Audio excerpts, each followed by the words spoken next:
36 बहुओं की रसोई। आधे घंटे में स्वादिष्ट गाजर का हलवा बनाने की आसान रेसिपी। रसोई में खड़ी शिप्रा फोन में गाजर का हलवा बनाने की रेसिपी देखते हुए गाजर का हलवा बनाना शुरू करती है। सबसे पहले 5 मोटे गाजर धोकर उसे बारीक घिस लेना है। गाजर तो मैंने कद्दूकस कर लिया है। अब क्या करना है, गैस पर कढ़ाई रखनी है। इस नॉन स्टिक वाली कढ़ाई में हलवा बनाती हूँ, इसमें हलवा चिपकेगा नहीं, खिला खिला बन जाएगा। इसी तरह शिप्रा फोन में रेसिपी देख देख कर स्टेप बाय स्टेप फॉलो करते हुए गाजर का हलवा बनाती है। तभी उसके फोन पर कुंदन का वीडियो कॉल आता है। Happy birthday to you, happy birthday to you, happy birthday dear Kundan, happy birthday to you, happy birthday my love. Shipra, तुम्हें मेरा बर्थडे याद था? मुझे लगा तुम भूल गई थी। तुमने मुझे रात में भी विश नहीं किया। मैंने काफी देर तक तुम्हारा वेट किया था। अरे ऐसे कैसे भूल जाती तुम्हारा बर्थडे। पता है आज मैं फर्स्ट टाइम किचन में खड़ी होकर कुकिंग कर रही हूँ। तुम्हारे लिए बहुत ही स्पेशल सी चीज बना रही हूँ। अच्छा जी, मुझे भी तो पता चले ऐसा भी क्या खास बना रही हो मेरे लिए। ये तो सरप्राइज है। तुम जल्दी से रेडी होकर कॉलेज आ जाओ। Okay bye. इतना कहकर शिप्रा कॉल काट देती है और कुछ देर में गाजर का हलवा रेडी करके कॉलेज आ जाती है, जहां उसकी दोनों सहेलियां उम्मिका काव्या वेट कर रही होती हैं। गुड मॉर्निंग शिप्रा, हम तेरा ही वेट कर रहे थे। लेक्चर क्लास स्टार्ट होने वाली है, चल क्लास में चलते हैं। क्या बात है, आज तो तू अलग ही ब्लश कर रही है, कुछ स्पेशल है क्या? हाँ, आज कुंदन का बर्थडे है तो मैं उसके मनपसंद का गाजर का हलवा बनाकर लाई हूँ। अच्छा, मैं तुम दोनों को बाद में मिलती हूँ। इतना कहकर शिप्रा कॉलेज के गार्डन एरिया में आती है, जहां कुंदन बेंच पर बैठा उसका इंतजार कर रहा होता है। फाइनली मोहतरमा आ गई। पिछले आधे घंटे से मैं तुम्हारा वेट कर रहा हूँ। अब तुम्हारी मनपसंद चीज बना रही थी तो टाइम तो लगेगा। जल्दी से टेस्ट करके बताओ कैसा बना है। इतना कहकर शिप्रा कुंदन को गाजर का हलवा खिलाकर मुंह मीठा करवाती है। कैसा बना है हलवा? शक्कर ठीक है ना? अच्छा बनाया है हलवा। कुंदन, अब तुम जल्दी से तुम्हारी मम्मी से हमारी शादी की बात कर लो, तब तक मैं बाकी का खाना बनाना भी सीख लूंगी। शिप्रा ऐसा कह रही होती है कि तभी गांव से कुंदन की माँ पार्वती का फोन आता है। हेलो, प्रणाम माँ, कैसी हो आप? टाइम से खाना पीना तो बनाती खाती हो ना? अरे बेटा पूछ मत, आज तो चाय पानी भी सवेरे से नसीब नहीं हुआ। पता नहीं गांव में कहां से बड़ी खच्चर गाय घुस आई है। रोज किसी ना किसी का चूल्हा तोड़कर चली जाती है। मिट्टी की खुली रसोई में खाना पकाना बड़ा मुश्किल है। मैं कह रही थी बेटा थोड़े पैसे भेज देता तो इस बार पक्की रसोई बिठवा लेती। अच्छा चलो ठीक है माँ, मैं आपको कल तक पैसे भेजता हूँ।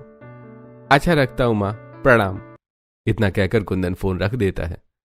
क्या कह रही थी मम्मी? हाँ, रसोई बनवाने के लिए कह रही थी। तो क्या तुम्हारे घर में रसोई नहीं बनी हुई थी? शिप्रा, गांव में रसोई खुले में बनी होती है। वहां पर शहर की तरह फैशनेबल बंद रसोई नहीं होती है। गांव की बहू मिट्टी के चूल्हे पर ही खाना पीना करती हैं। पर तुम परेशान मत हो, अब हमारे घर में पक्की रसोई बन जाएगी, ताकि जब तुम बहू बनकर चलो तो तुम्हें रसोई की दिक्कत से ना हो। इसी तरह कुछ दिन गुजर जाते हैं। वहीं गांव की खुली रसोई में खाना बनाते हुए हर बहू जब सुबह उठकर देखती है तो उनका चूल्हा टूटा हुआ मिलता है। सुबह सुबह गोमती की बहू सरला चूल्हा पोतने के लिए बाहर आती है तो चूल्हा टूटा देखती है। हाय दैया, ये खच्चर गाय आज फिर से मेरा चूल्हा तोड़ गई है। अरे कल ही मैंने नया चूल्हा डाला था। तभी सामने के घर से मिट्टी के बर्तनों पर लेपन चढ़ाते हुए गांव की दूसरी बहू झुमरी बोलती है। अरे मैंने तो मिट्टी का चूल्हा बनाना ही बंद कर दिया। कौन रोज रोज चूल्हा बना चूल्हा तोड़वाए, इससे अच्छा ईंट का चूल्हा लगाकर खाना पीना बना लो। तभी मंगला की बहू प्रियंका कहती है, इस बार की तो शुरुआती ठंड देखकर लग रहा है कि सर्दी कड़कड़ा कर गिरने वाली है। ऐसे में भी खाना पकाना हम बेचारी बहू को इस तरह खुले रसोई में बनाना पड़ता है। हर दिन चूल्हा टूटा हुआ मिलने के चलते और ठंड बढ़ती देखकर अब गांव की 35 बहू के लिए खुली रसोई में खाना बनाना मसला बनता जा रहा था, जिसके लिए अब गांव की 35 बहू मिलजुल कर पंचायत रखवाती हैं, जहां सभी घूंघट में खड़ी होती हैं। हाँ बहू, बताओ क्या मुद्दा है तुम सबका? तभी घूंघट में झिझकते हुए शीला की बहू सांवरी रसोई बनवाने की बात रखती है। सरपंच काका, हम केवल इतना चाहते हैं कि गांव में हम बहुओं के लिए बंद रसोई बनवाई जाए। आप तो देख रहे हैं पिछले कुछ दिनों से उस खच्चर गाय ने हम सभी को सता रखा है और पिछले 2-4 सालों से ठंड भी कितनी कड़कड़ा कर पड़ती है। ऐसे में खुली रसोई में खाना पकाना करना मुश्किल हो जाता है। बहू, तुम सभी की बात जायज है, लेकिन इस गांव में कुल मिलाकर 36 परिवार हैं। ऐसे में अगर सभी के घरों में रसोई बनवाने के लिए हम मिस्त्री लगवाने का सोचेंगे भी तो एक पक्की रसोई बनवाने में 50,000 से 1,00,000 रुपए तक का खर्चा बैठेगा। और गांव के सभी परिवार इतनी आमदनी वाले नहीं हैं कि इतना खर्चा लगाकर अलग अलग पक्की रसोई बनवा सकें। इसलिए मैं सोच रहा हूं कि गांव की 36 बहू की रसोई इकट्ठी एक में ही बनवा दी जाए। इससे खर्च भी कम बैठेगा और पक्की रसोई भी बन जाएगी। सरपंच की बात से गांव की 35 बहुएं बिना आपत्ति जताते हाँ कर देती हैं, क्योंकि उन्हें खुले रसोई में पक्की रसोई बनकर मिल रही थी। अगले ही दिन से रसोई बनने का काम चालू हो जाता है और 4 दीवार जोड़कर रसोई बनती है, जिसके बाद गांव की सभी बहुएं मिट्टी ला लाकर रसोई में अपना अपना चूल्हा डालती हैं और सब हंसी खुशी मिलजुल कर रोटी पकाती। चूल्हे की रोटी की सौंधी खुशबू और सभी बहू के मुस्कुराते चेहरों में मेल मिलाप की झलक दिख रही थी। वहीं दूसरी तरफ शिप्रा अपने घर में कुंदन के बारे में अपने माता पिता से बात करती है, जिस पर हरीश भड़क जाता है।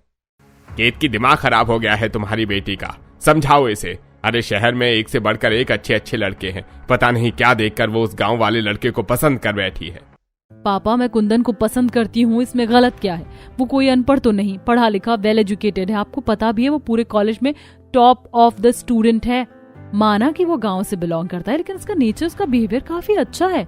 आप एक बार मेरे लिए उससे मिलकर देखिए, आप भी उसे पसंद करने लगेंगे। बेटी, हम जानते हैं कि कुंदन पढ़ा लिखा है, लेकिन वो गांव की मिट्टी से जुड़ा लड़का है।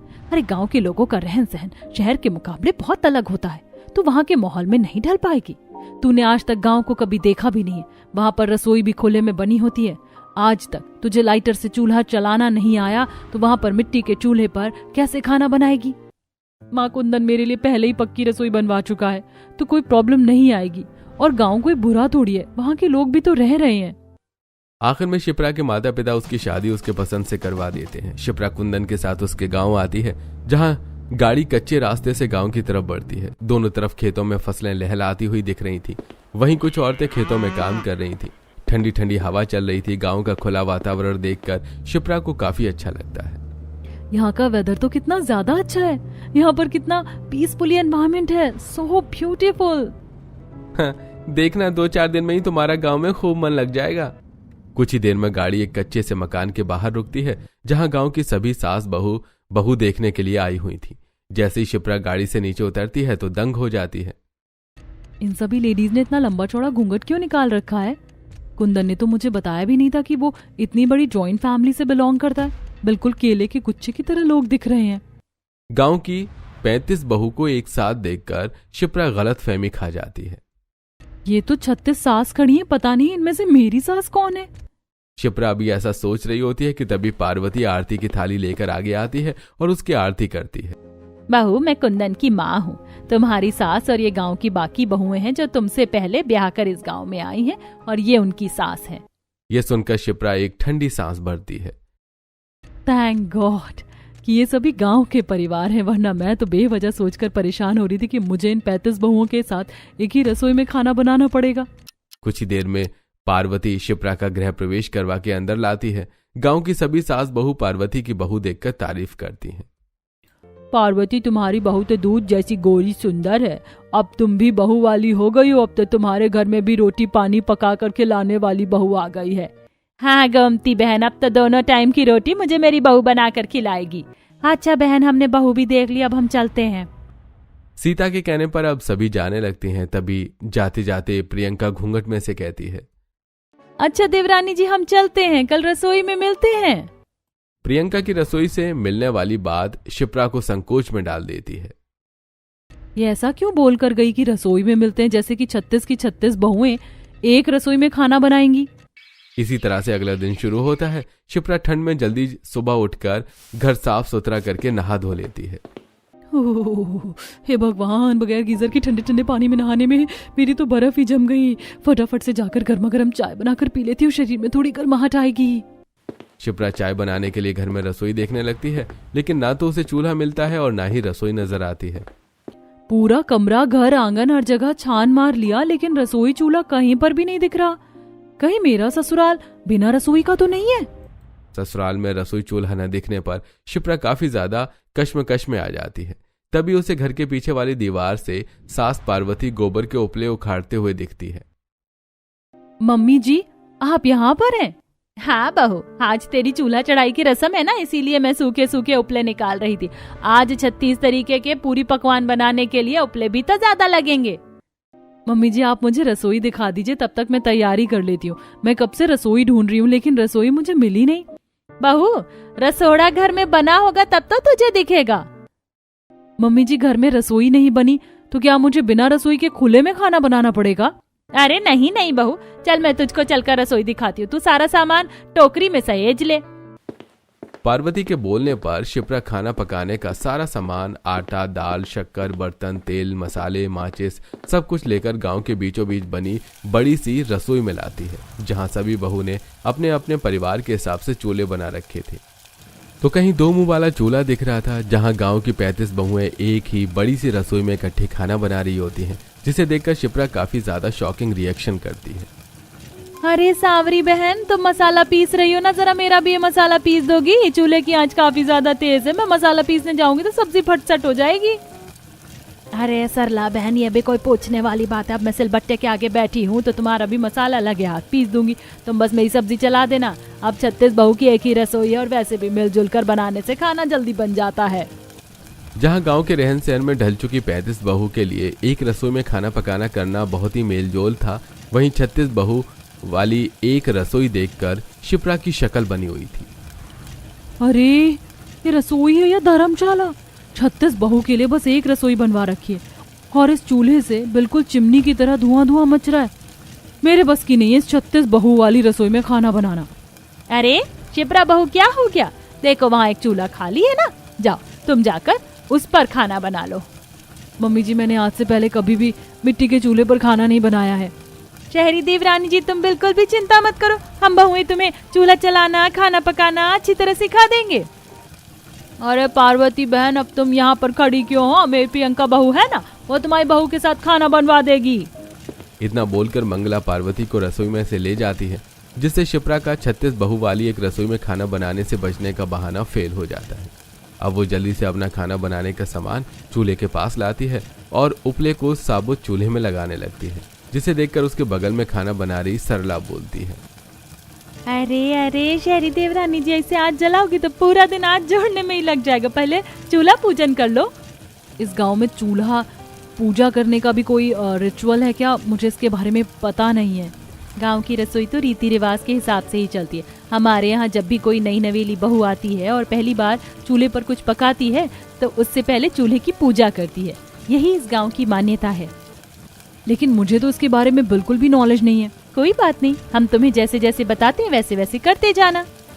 प्रियंका अब शिप्रा को चूल्हे पर स्वास्तिक बनाने के लिए कहती है, जिसके बाद शिप्रा उसकी देखा दुखी चूल्हे के अंदर उपले लगाकर आंच जलाती है। चलो अब तुम खाना पीना बना लो और जो कुछ भी बनाओगी थोड़ा थोड़ा हम सबके घर में दे देना। जी जी बिल्कुल भाभी। शिप्रा बुदबुदाते हुए सब्जी काटना चालू करती है। हद है कसम से, 36 बहू की रसोई इकट्ठा बना रखी है। इसका मतलब ये थोड़ी है कि जो चीज मैं अपने परिवार के लिए बना रही हूँ उनमें से इनको भी बांटना पड़े। मैं तो बस आज रसोई में खाना बना रही हूँ, इसके बाद नहीं बनाने वाली। शिप्रा गुस्से में सभी बहू को घूर घूर करके सब्जी, पूरी, मीठा सब कुछ बनाती है। वहीं बाकी बहुएं अब अपना अपना खाना उठाकर अपने घर ले जाती हैं, जिसे रसोई का बाकी का सारा चूल्हा खाली हो जाता है। खाली रसोई देखकर शिप्रा सांस लेती है। शुक्र है जो रसोई खाली हो गई, वरना इन गांव वाली बहुओं की बातें सुनकर मेरे कान ही पक गए थे। पूरे गांव के परिवार को सब्जी देने के लिए शिप्रा को काफी ज्यादा मात्रा में सब्जी बनानी पड़ती है। वहीं दूसरी तरफ चूल्हे पर खीर भी बिठाई होती है, जिसमें वो कभी खीर चलाती है तो वहीं सब्जी भी देख रही थी। कसम से मेरी तो एक ही दिन में हलवाई जैसी हालत हो गई है। मुझे तो मेरी पहली रसोई कम और भंडारा ज्यादा लग रही है। इतने में शिप्रा की सास आती है। शिप्रा बहू, सब्जी और मीठा बना दिया तो जल्दी से दे दो, सभी लोगों के घर देकर आना है। जी जी बस मम्मी जी, शक्कर डालना है, मीठा और सब्जी दोनों तैयार ही हैं। जल्दबाजी के चक्कर में शिप्रा गलती से खीर में नमक भर देती है। कुछ देर में पार्वती सभी के घर सब्जी, मीठा देकर आती है। बाकी का बचा हुआ खाना उठाकर शिप्रा घर में ले जाती है। मैंने इतने शौक से अपने परिवार के लिए सब्जी, खीर सब कुछ बनाया था। मम्मी जी ने भर भर कटोरी सबके घर में दे दिया। अब 2 लोगों के लिए खीर और सब्जी बची है, मैं कैसे खाऊंगी? कोई बात नहीं, तुम मेरे हिस्से की खा लेना। अरे गुस्सा मत करो, ये गांव है और हमारा गांव के सभी घर परिवार से खान पान चलता है। जिनके घर से हम खाते हैं उनको देना भी तो पड़ेगा ना। तो क्या जरूरत है खाने पीने की लेन देन रखने की? अरे 36 बहुओं की एक रसोई बनवा रखी है, सभी अपने परिवार को बनाकर खिला सकती हैं। शिप्रा के अंदर कटाव भरा आचरण देखकर कुंदन को काफी खराब सा लगता है। इस तरह अब कुछ दिन बीत जाते हैं। एक दिन शिप्रा सभी बहू के साथ रसोई में खाना बना रही होती है। तभी प्रियंका के दोनों बच्चे मुन्नी सोनू आकर खड़े हो जाते हैं। आंटी आंटी, आप पनीर की सब्जी बना रहे हो? पनीर की सब्जी मुझे बहुत पसंद है, मुझको भी थोड़ी दे देना। मुन्नी मुन्नी देख, अभी तो आंटी पूरी भी बनाएंगी, आंटी हमको भी पूरी दे देना। रसोई में बाकी सभी बहू को मौजूद खाना बनाते देखकर शिप्रा नॉर्मल होकर दिखाती है। हाँ बच्चों, क्यों नहीं, तुम लोग खा लेना सब्जी पूरी, मैंने एक्स्ट्रा बना रखी है। पता नहीं कैसे बच्चे, बिल्कुल भी मैनर्स नहीं सिखा रखा है। जब देखो कुछ भी अच्छा बनाओ तो झांकने के लिए चले आते हैं। इस 36 बहू वाली रसोई में इंसान बगैर दिए कुछ बनाकर खा भी नहीं सकता है। शिप्रा बड़ी ही कंजूसी से प्रियंका के दोनों बच्चों के मांगने पर थोड़ी सी सब्जी और पूरी 2 दे देती है। प्रियंका भाभी, ये बच्चों के लिए सब्जी पूरी है, मैंने अपने परिवार के हिसाब से लिमिटेड खाना बनाया था, इसीलिए 2 दे रही हूँ। शिप्रा का स्वभाव प्रियंका को काफी ज्यादा असहज लगता है, लेकिन वो मुस्कुराकर कहती है, अरे कोई बात नहीं शिप्रा, इतना ही बहुत है। वैसे मैंने कढ़ाई भरकर आलू दम बना रखा है, अगर सब्जी कम लगे तो मुझसे ले लो। नहीं रहने दीजिए, आलू दम तो मम्मी जी और कुंदन जी दोनों में से कोई नहीं खाता। अच्छा मैं चलती हूँ, वरना पूरियां ठंडी हो जाएंगी। कुछ देर में शिप्रा घर आकर अपने सास और पति को खाना डाल रही होती है। तभी गांव के सरपंच और एक आदमी खाने के वक्त उनके घर में आ जाता है। अरे पार्वती बहन, कुंदन घर में है क्या? अरे आइए ना सरपंच काका, आइए खाना खाकर जाइएगा। अरे नहीं, बस तुम खाओ। अरे बहू, सरपंच जी की थाली लगा दो। जी माँ जी। अंदर ही अंदर शिप्रा का मुंह बन जाता है, लेकिन वो सबके आगे मना नहीं कर पाती। अब जल्दी से चटाई बिछाकर वो सरपंच और उसके साथ आए आदमी को खाना देती है। क्या बात है, खाना तो बहुत ही बढ़िया स्वाद का बनाती है तुम्हारी शहरी बहू पार्वती बहन। एकदम खस्ता पूरियां बनाई है तुम्हारी बहू ने। और सरपंच जी, ये पनीर तो खाइए, एकदम बढ़िया बनी है। हाँ, जैसे कि यहाँ तो धर्मशाला खुला है, जो कोई भी आए जाए उन्हें खाना खिलाना ही पड़ता है। एक तो 36 बहू वाली रसोई में मैं घुन की तरह पिसकर खाना पकाऊं और ढंग से खाने को भी नहीं मिलता। सरपंच और उसके साथ आए आदमी के खाना खाकर जाने के बाद शिप्रा अपने पति से कलेश कर देती है। शिप्रा, तुम भी अपनी थाली लगा लो। खाना बचा होगा तब तो मैं खाऊंगी। आप लोगों को पूछना तो होता नहीं है, जो भी घर में आ जाता है आप लोग खाने के लिए पूछ लेते हो, जैसे उनके घर में खाना बनाने वाली बहू नहीं है। शिप्रा के खाना खत्म हो जाने के पीछे कुरकुराहट पर आचरण देखकर पार्वती अपनी थाली उसके आगे कर देती है। बहू, ये गांव है, तुम्हारा शहर नहीं। यहाँ पर घर में खाना खाते वक्त यदि चौखट पर कोई आ जाता है तो उनको खाने के लिए पूछते हैं, पानी पूछकर भेज तो नहीं सकते। और रही बात सरपंच जी को आज खाना खिलाने की, तो जब से कुंदन पढ़ाई लिखाई करने के लिए शहर गया था, तब से गांव की इन 35 बहू ने ही रोटी पानी बनाकर मुझको खिलाया है। मुझे कभी भी उन्होंने महसूस नहीं होने दिया कि वो मेरी बहू नहीं है। इसीलिए खाली अपना लेकर नहीं चलते।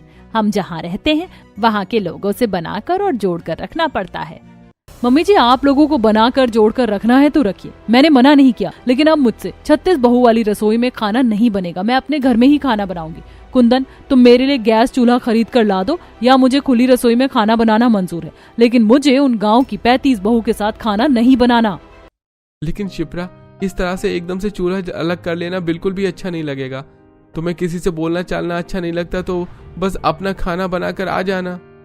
कुंदन के इतना कहने पर शिप्रा मान जाती है और अब जहां रसोई में 35 बहुएं घुल मिलकर खाना पीना बनाती, महेश शिप्रा खाना बनाते वक्त किसी से भी बोलचाल नहीं रखती। समय गुजरता है। एक दिन शिप्रा को सुबह उठने में बहुत ही ज्यादा लेट हो जाता है। हे भगवान, आज तो कितनी देर से नींद खुली है, पता नहीं रसोई में कोई चूल्हा खाली होगा कि नहीं। कुछ देर में नहा धोकर शिप्रा खाना बनाने का सामान लेकर रसोई में आ जाती है, जहां आज खाना बनाने के लिए उसको कोई भी चूल्हा खाली नहीं मिलता है। तभी वो अपने चूल्हे पर सीता और उसकी बहू झुमरी को खाना बनाते देखकर आग बबूला होकर आती है। चलो जल्दी से अपना खाना बनाने का सामान साइड करो, ये चूल्हा मेरा है और इस पर मैं खाना बनाती हूँ। शिप्रा को दमन चलाते देखकर झुमरी की बौहें चढ़ जाती हैं। क्यों, इस चूल्हे पर क्या तुम्हारा नाम लिखा है कि इस पर केवल तुम खाना बनाओगी? अरे कोई बात नहीं झुमरी बहू, एक चूल्हा खाली कर दे, बगल में बैठकर शिप्रा बहू भी खाना बना लेगी।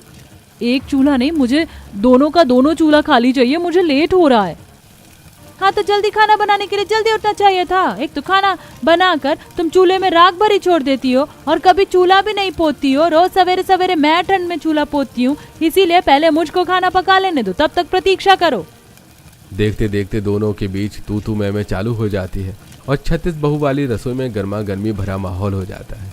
तभी सबकी सास भी आ जाती है तो मंगला बोलती है, अरे अरे क्या हो गया, किस बात का लेकर तुम बहू ने रसोई को अखाड़ा बना रखा है?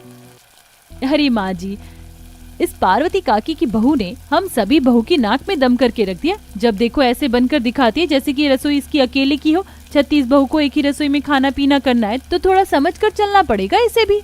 अरे मैं तुम लोगों से मतलब नहीं रखना चाहती हूँ, लेकिन तुम लोगों को मेरे चूल्हे और रसोई में झांके बिना रहा नहीं जाता।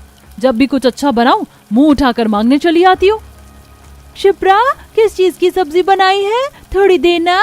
मेरे अंदर किसी के चूल्हे में से मांग कर खाने की आदत नहीं है। शिप्रा की ये बातें सुनकर अब गांव की सभी बहू के साथ उनके गांव को भी दुख लगता है। वहीं इस बार पार्वती का पारा चढ़ जाता है। बस शिप्रा, बहुत हो गया तुम्हारा। इस तरीके से अगर तुम्हें इनको खिलाकर हंसाना ही था तो किस लिए खिलाया? बहुओं, अपनी बहू के बर्ताव के लिए मैं तुम सभी से माफी चाहती हूँ। आज के बाद ये इस रसोई में खाना नहीं बनाएगी। इतना कहते हुए पार्वती शर्मिंदगी से रसोई में से चली जाती है। वहीं अब शिप्रा घर के बाहर ही चूल्हा लगाकर खाना बनाने लगती है। एक दिन वो सब्जी बना रही होती है, तभी उसको बहुत ही तेज की स्मेल चढ़ती है और वो साइड में जाकर उल्टी करने लगती है। अरे बहू, ठीक तो है, कुछ उल्टा सीधा खान पान तो नहीं खा लिया था तूने? मम्मी जी पता नहीं कच्चा कच्चा सा हो रहा है, मैं तो सब्जी बना रही थी, एकदम से दुर्गंध आने लगी। ये सुनकर पार्वती के चेहरे पर मुस्कुराहट आ जाती है। बहू, तेरे पैर भारी है, मैं दादी बनने वाली हूँ। पार्वती की आंखों में खुशी के आंसू आ जाते हैं, मगर अब जब भी शिप्रा खाना बनाती तो उसे चूल्हे के आगे बैठा नहीं जाता, बार बार चक्कर आता, जिसे देखकर पार्वती गोमती को बुलाकर उसकी मालिश करवाती है। पार्वती, घबराने की कोई बात नहीं है, थोड़ी कमजोरी है, 2-3 महीने शुरुआत के देखभाल करने की जरूरत है। ज्यादा देर तक चूल्हे के आगे बैठने मत देना, मैंने अभी मालिश कर दिया, थोड़ा अच्छा लगेगा। इतना कहकर गोमती चली जाती है, लेकिन घर में खाना बनाने वाला कोई न होने के चलते शिप्रा खुद ही खाना बनाती है और इस बीच में उसे 36 बहू वाली रसोई की कमी भी खलती है। अभी तो सब्जी बनने में भी समय लगेगा, रोटी भी बनानी है। बेचारी दर्द पीड़ा के भी खाना पकाती है। तभी एकदम से उसे पेट में जोर से खिंचाव महसूस होता है और सब्जी चलाते हुए कढ़ाई चूल्हे पर से गिरने वाली होती है। तभी प्रियंका आ जाती है। अरे शिप्रा, तुम ठीक तो हो? पार्वती काकी, जल्दी बाहर आओ। अरे ये क्या हुआ बहू? कुंदन शिप्रा को उठाकर घर में ले जाता है। कुछ ही देर में गांव की बाकी बहुएं भी उसे देखने के लिए आ जाती हैं। सब एक परिवार की तरह उसके पास मौजूद थीं। शिप्रा, तुम ठीक तो हो? अरे जब शरीर नहीं चल रहा तो क्यों जबरदस्ती खाना बना रही हो? अरे जहाँ हम बहू अपने परिवार को बनाकर खिला रही हैं, 2 टाइम का खाना पानी तुम्हारे घर में भी बनाकर दे जाएंगे। सरला को अपने परिवार के खाने पीने की जिम्मेदारी उठाते देखकर शिप्रा अपने पिछले खुदगर्ज स्वभाव के लिए काफी ज्यादा अफसोस रखाती है। वहीं अब गांव की 35 बहुओं में से रोज ही कोई अपने चूल्हे में से खाना बनाकर उसके घर दे जाती है। इसी तरह 2-3 महीने गुजर जाते हैं। वहीं जब केतकी को 36 बहू वाली रसोई के बारे में पता चलता है तो वो अपनी बेटी को कॉल करती है। शिप्रा, मेरी बच्ची कैसी है तू? मैं और तेरे पापा तुझको लेने के लिए आ रहे। तुझको कोई जरूरत नहीं है उस 36 बहू वाली रसोई में खाना बनाकर सबको खिलाने की। हम तुझे अपने पास रखेंगे। नहीं माँ, आप और पापा मत आना, मैं यहाँ बहुत ही सुखी से हूँ। रही बात 36 बहू वाली रसोई की, तो उन लोगों ने सगी बहन से बढ़कर मेरी देखभाल और ख्याल रखा है। मैं खुश हूँ। धीरे धीरे शिप्रा पूरे मन से 36 बहू वाली रसोई में घुल मिल जाती है और अब उसका मन भी लग जाता है। सभी जब भी कुछ खास बनाती तो एक दूसरे के परिवार में थोड़े में थोड़ा जरूर दिया करती।